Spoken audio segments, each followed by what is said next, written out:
Bailey! Come in, Bailey! Go ahead, Captain Joy, we read. Looks like we have a problem. The enemy seems to be attacking again. Again? But they've already tried taking this country for 7 turns. Won't they get the hint that the great country of Yakutsk will never fall? Evidently not. We must hold the line.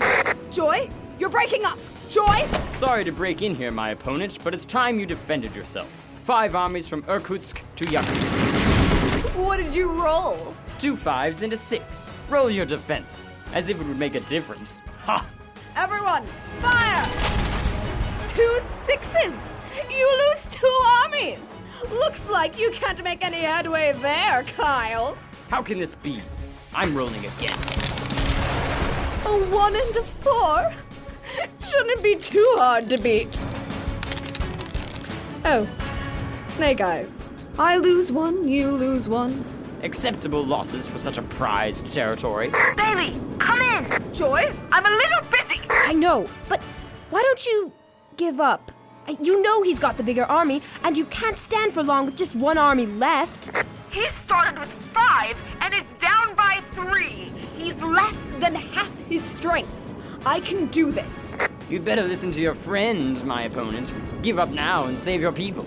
The fair citizens of Yakutsk are my people, and they will never submit to your tyranny! We shall see. What's happening, Bailey? Is he getting ready for an attack? No, they're retreating. They're going back. We won! Don't get too comfortable. It looks like he's going to be putting a lot of troops in the surrounding territories next round. Let them try. I have my turn first, and reinforcements are on the way. But as I wait for them, I'll be listening to the radio. I've already lost. Now it's up to Bailey and Kyle. Hi, kids. What's going on in here? Bailey's getting really lucky, but I've got a secret up my sleeve. You had better have one. The kingdom of Baileyland will never surrender to your evil forces. Have any of you played this before? Not me. Me either. Kyle's been teaching us how it works. Ah, so you've known how to play for a while then, Kyle. You could say that. My dad and I have played for years. Well, no wonder you beat me then. I won't be as easy to defeat, though. Well, since they're locked in imperial conflict, why don't we make up some pancakes, Joy? That sounds great. Be right back, guys. I guess it's your turn now, Kyle. Well, you seem to have pushed me into a corner. But don't be so ready to gloat, because I'm going to trade in these cards and get more soldiers. Wait, what? That's the rules. You trade in matches to get more soldiers. And you're just telling me this now? I mean, you didn't ask, so I didn't think you'd be interested. This changes everything, Kyle. If I had known that I could trade cards in to get more soldiers, I would have done it twice by now. Sorry, now you know. Okay, so I'll trade in this many cards and... You can't hand in more than 1 set. Fine. I will hand in this set and... And you have to hand them in on your turn. It's my turn now. Oh, I didn't realize. Why don't you take your turn now, Kyle? And I'll just sit here and patiently listen to the radio. We're back with pancakes. What kinds? Banana? Chocolate chip? Blueberry? Sounds great. I'll take some blueberry ones, please. Coming right up, Bailey. Hasn't somebody won yet? Nope, the war rages on. Your turn, Kyle. All right, I'll trade these cards in and get more armies. You'll what? Oh, right, you weren't here. When you trade cards in, you get extra armies. I didn't know that. Did you have matches too? I didn't know it either. I had a bunch of matches. I could still be in the game. Wait, Kyle, those cards don't match. Oh yeah? Did I not tell you? They all have to match or all have to be different. Okay, that does it. I'm done. What's the matter, Bailey? Kyle's been cheating this whole time. I have not. These are the rules. I could show you in the manual if you want. Maybe I should have started there. Hold on. What's happening? Kyle hasn't been telling us the rules of the game. At least, he hasn't unless it helps him in some way. Is that true, Kyle? Well, I mean, that's when I remember to tell them. I wouldn't say... Cool. No. I'm done playing for now. I've got pancakes to eat, and I'm gonna read the rules while I do that. So, you were saying, Kyle? Look, Mr. Jacobs, they're new to the game. I didn't want to go and share all the rules at once. That would just be confusing. Besides, I didn't lie to them at all. There's a bit more to deception than just lying outright, Kyle. Deception? It's when we know what the right answer is and trick people into believing something else. This can be done in a lot of ways, like not telling the whole truth. Interesting. Do you have a script about that? I might. Let me go look. I'll be right back. And now, from the garage of Lionel Jacobs comes the adequate drama, The Dishonest Dishwasher, an adapted biblical proverb about truth.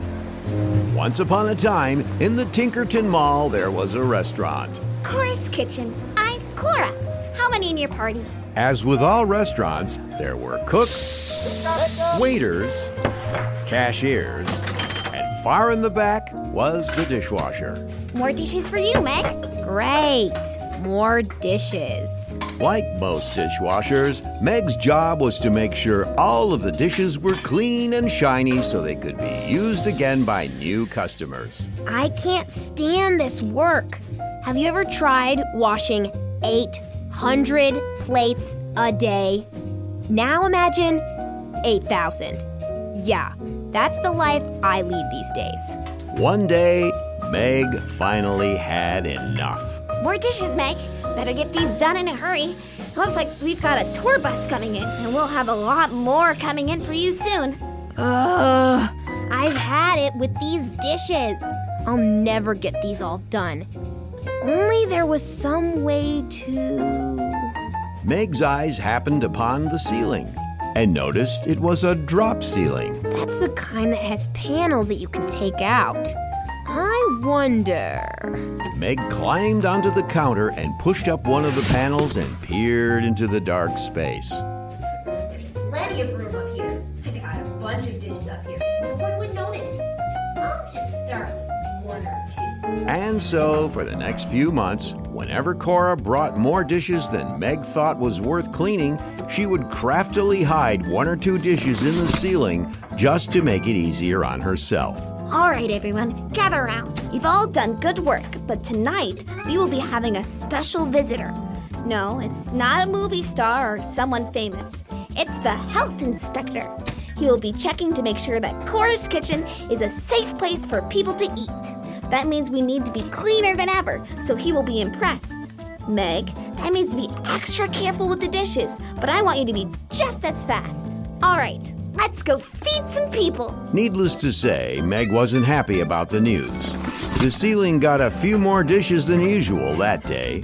Oh, hello. Welcome to Cora's Kitchen. I'm... You may dispense with the pleasantries, Cora. I'm not here to eat food. I have come for the examination of your establishment. Of course, Mr. Health Inspector.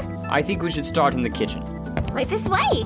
The health inspector looked under the sinks, in the ovens, behind the fridge. Is there something you're looking for, sir? Yes, there's a distinct odor to this place. I noticed it as soon as I came in. Odor? Well, maybe it's the food you smell. It was garlic day after all. No, this is a musty smell, like old food. Not at all safe. It seems strongest over here by the washing station. Well, that would make sense. It's where all the old food goes. The smell seems to be coming from the ceiling. Oh, well, that makes less sense. What would I find if I lifted this? I suppose you didn't know about this? I didn't.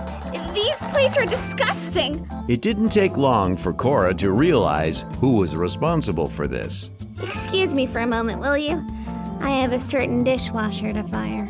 The moral is, when we are dishonest, we might think that we have found a way around getting caught. But the Bible tells us in many places that this is never the case. Sooner or later, all of our misdeeds will be discovered, and you can be sure that only means trouble. Looks like you almost have him, Bailey. Yeah, and it's a good thing, too.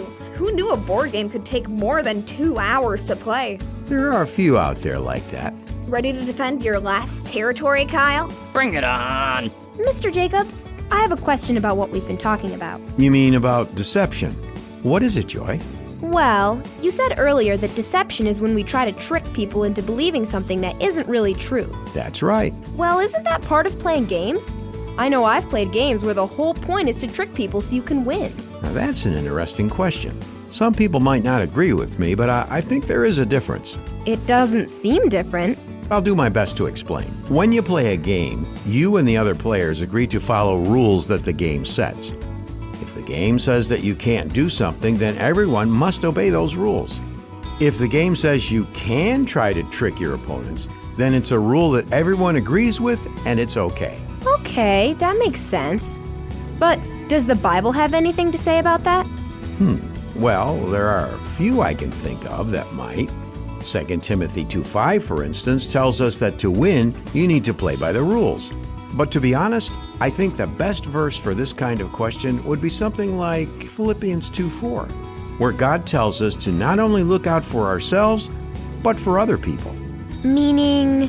Meaning, if we know that being tricky in a game will hurt someone else, it's better to treat them with love and not play that way. That might mean playing another game, but that's a small price to pay when it comes to loving others.